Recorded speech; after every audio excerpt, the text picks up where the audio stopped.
ইলিশের ঘ্রাণে ফিরে আসা দিনগুলো। হ্যালো এভরিওয়ান, আসসালামু আলাইকুম। কেমন আছেন সবাই? আশা রাখছি সবাই অনেক বেশি ভালো আছেন, সুস্থ আছেন এবং নিরাপদে আছেন। যে যেখানে আছেন, আমরা ভালো আছি আলহামদুলিল্লাহ। ইলিশ মাছ আর মায়ের হাতে রান্না। বাজার থেকে টাটকা ইলিশ নিয়ে আসি, যখন বাড়িতে ঢোকে তখন পুরো ঘরটা বদলে যায়। মাছটা কাটার সময় যে একটা গন্ধ ছড়িয়ে পড়ে, সেটা শুধু মাছের গন্ধ নয়, সেটা যেন শৈশবের গন্ধ। মনে পড়ে যায় সেই ছোট্ট রান্নাঘরটার কথা। মা চুলোর পাশে বসে ইলিশ মাছ ধুয়ে নিতেন, তারপর মাছের টুকরোগুলোতে হলুদ আর লবণ মাখিয়ে রাখতেন।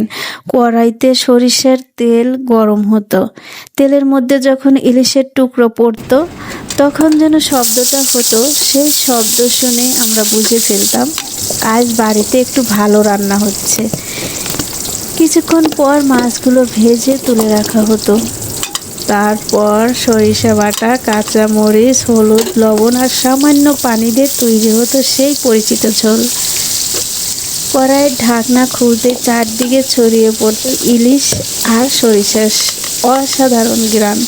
কিন্তু জানেন, ইলিশের স্বাদ শুধু মশলা দিয়ে তৈরি হয় না, এর সঙ্গে মিশে থাকে মানুষের ভালোবাসা। একটা সময় ছিল মা নিজের জন্য মাছের বড় টুকরোটা রাখতেন না, আমাদের প্লেটে দিয়ে বলতেন, তুই খা, আমার তো ছোট টুকরোতেই হবে। তখন বুঝিনি মায়েরা কেন সবসময় নিজেদেরকে ছোট করে আমাদেরটা বড় করে দিতেন। আজ বুঝি, জীবনে অনেক দামি খাবার খেয়েছি, অনেক রেস্টুরেন্টে গিয়েছি, কিন্তু মায়ের হাতে সেই অসাধারণ ইলিশের ঝোলের স্বাদটা আর কোথাও পাইনি। কারণ সেখানে শুধু ইলিশ ছিল না, ছিল মায়ের মায়া, বাবার পরিশ্রম, পরিবারের হাসি আর একসঙ্গে বসে খাওয়ার আনন্দ। তাই আজ যখন ইলিশ রান্না করি, মনে হয় আমি শুধু একটা মাছ রান্না করছি না, আমি যেন আমার শৈশবটাকে আবার রান্নাঘরে ফিরিয়ে নিচ্ছি। একটা প্লেটে গরম ভাত, তার উপর ইলিশের ঝোল, পাশে দুটো কাঁচা মরিচ।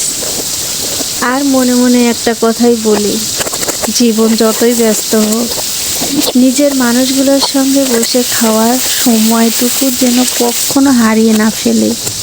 কারণ একদিন হয়তো ইলিশ থাকবে, ভাত থাকবে, রান্নাঘরও থাকবে, কিন্তু যে মানুষটা ভালোবেসে আমাদের প্লেটে মাছ তুলে দিতেন, তিনি হয়তো আর পাশে থাকবেন না। তাই প্রিয় মানুষগুলো পাশে থাকতে তাদের ভালোবাসুন, একসঙ্গে বসে খান,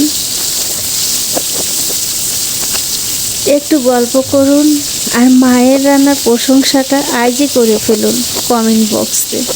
কারণ কিছু স্বাদ জিহ্বায় থাকে না, কিন্তু কিছু স্বাদ সারা জীবন হৃদয়ে থেকে যায়। আজকের মতো এখানেই বিদায় নিচ্ছি।